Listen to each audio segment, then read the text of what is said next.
Welcome to Chitra சமையல். இன்றைக்கி நாம் சுவையும் வாசனையும் சேர்த்து தரக்கூடிய ஒரு ரெசிபி தான் செய்ய போகிறோம். ஸ்கூல் ஆஃபீஸ்க்கு இது லஞ்ச் பாக்ஸாக செஞ்சு கொடுத்துடலாம். முட்டைக்கோஸ் சாதம் தான் செய்ய போகிறோம். வாங்க, இது தாளிக்க தேவையான பொருளை இப்போ பார்க்கலாம். கிராம்பு 4, ஏலக்காய் 3, பட்டை 5 பீஸ், சீரகம் 1 ஸ்பூன், மஞ்சள்தூள் 1/4 ஸ்பூன், இஞ்சி துருவி வச்சுக்கணும், 1 பிஞ்ச், பச்சை மிளகாய் 7, பாதி கட் பண்ணி வச்சுக்கலாம். முழுசாக கட் பண்ணாமல் பாருங்கள், இந்த மாதிரி கட் பண்ணி வச்சுக்கணும். உப்பு தேவையான அளவு. முட்டைக்கோஸ் 300 கிராம் எடுத்திருக்கேன். பெரிய வெங்காயம், முட்டைக்கோஸ் 300 கிராம் நீல வாக்கில் கட் பண்ணி எடுத்துக்கணும். 2 பெரிய வெங்காயம் நீல வாக்கில் கட் பண்ணி எடுத்துக்கிறோம். பொன்னி அரிசி 400 கிராம் ஊற வச்சு வேக வச்சு வடித்து எடுத்துருக்குறோம். இந்த மாதிரி உதிரியாக எடுத்துக்கணும்.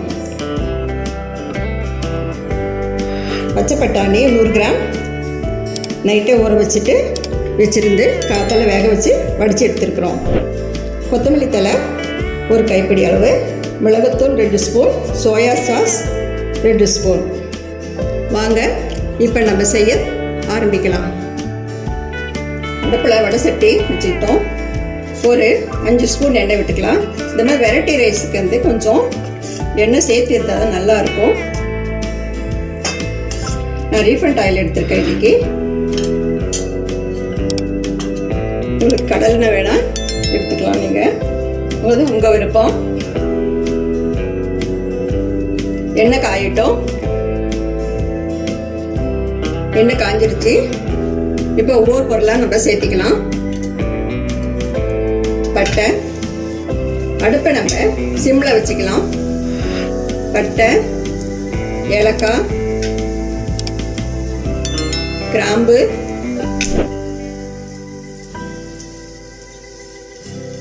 சீரகம்,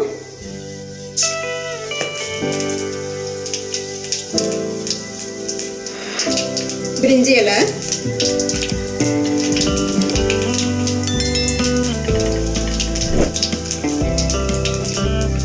பச்சை மிளகாய்,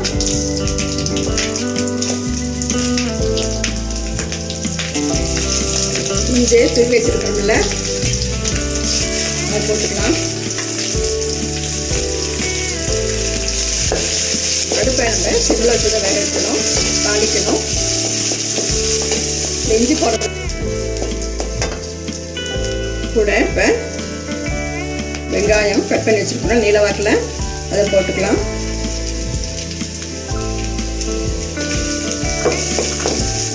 இது கொஞ்சம் நேரம் மாறட்டும். அது முடிய நம்ம அதே விட தாளிச்சுக்கலாம். நம்ம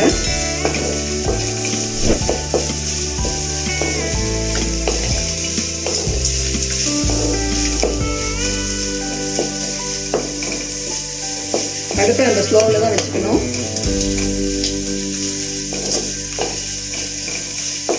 இப்போ வெங்காயம் நிறம் மாதிரி இருக்குது.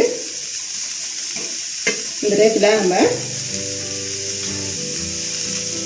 முட்டைக்கோஸ் நீல வாக்கில் கட் பண்ணி வச்சுருக்கிறோம்ல, அதை போட்டுக்கலாம்.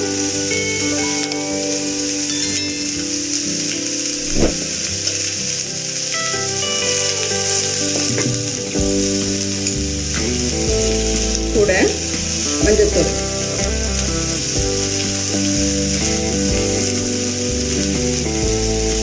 உப்பு தேவையான போட்டுக்கலாம்.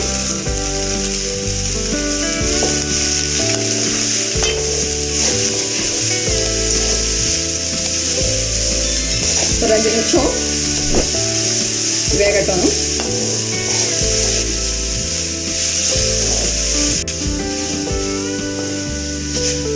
முட்டைக்கோஸ் நல்லா வெந்துருச்சு.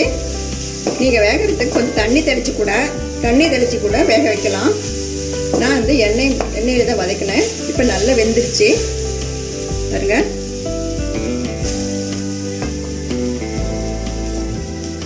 சாதம் போட்டுக்கலாம்.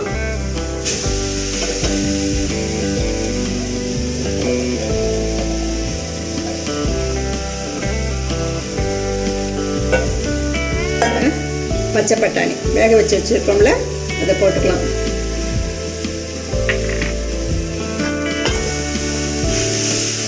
சாதத்தோட பச்சை பட்டாணி சேர்த்து சாப்பிடும்போது ரொம்ப டேஸ்ட்டாக இருக்கும்.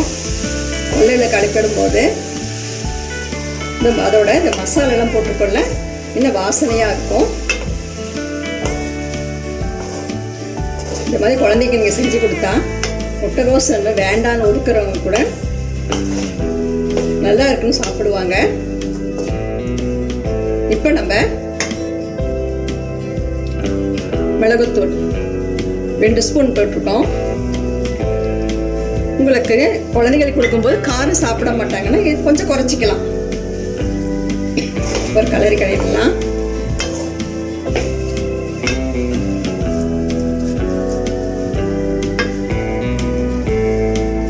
சோயா சாஸ் 2 ஸ்பூன் எடுத்திருக்கேன், அது ஊற்றிக்கலாம்.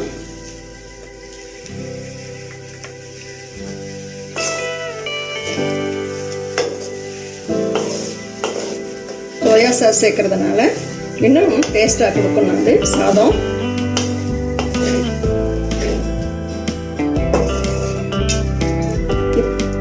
நெய் நம்ம 2 ஸ்பூன் விட்டுக்கலாம்.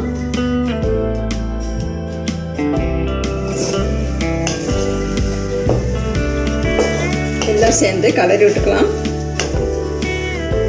ஈவனா. ரொம்ப வாசனை வருதுங்க. பட்டாணி மசாலா இஞ்சி இன்னும் வாசனை தூக்கலாக இருக்கு. இப்போ நம்ம டேஸ்ட் பண்ணி பார்க்கலாம். கொஞ்சம் உப்பு பத்தலை, உப்பு போட்டுக்கிறேன். நான் இன்னைக்கு 4 பேர் சாப்பிட்ற அளவுக்கு செஞ்சுருக்கிறேன். அதுக்கு உண்டானது மசாலா பொருள் எல்லாம் சேர்த்துருக்கிறேன். நீங்கள் இன்னும் அதிகம் பேர் சாப்பிட்றதா இருந்தால் அதுக்கேற்ற மாதிரி நீங்கள் அளவு கூட்டிக்கோங்க.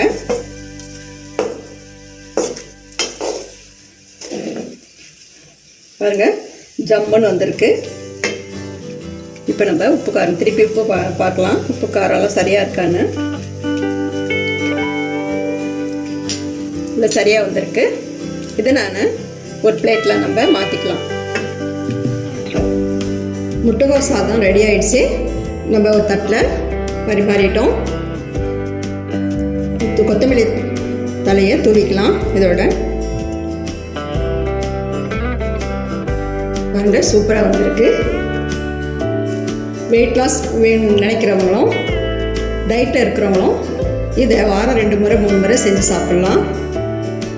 தனியாக சாப்பிட்டா கொஞ்சம் கஷ்டமாக இருக்கும். ஒரு குழந்தைங்க சாப்பிட மாட்டேன், வாசனை வேறு மாதிரி வருது அப்படின்னு சொல்லி எல்லாம் அவாய்ட் பண்ணிவிடுவாங்க. இந்த மாதிரி சாதமாக செஞ்சு கொடுத்தா அவங்க சாப்பிடுவாங்க.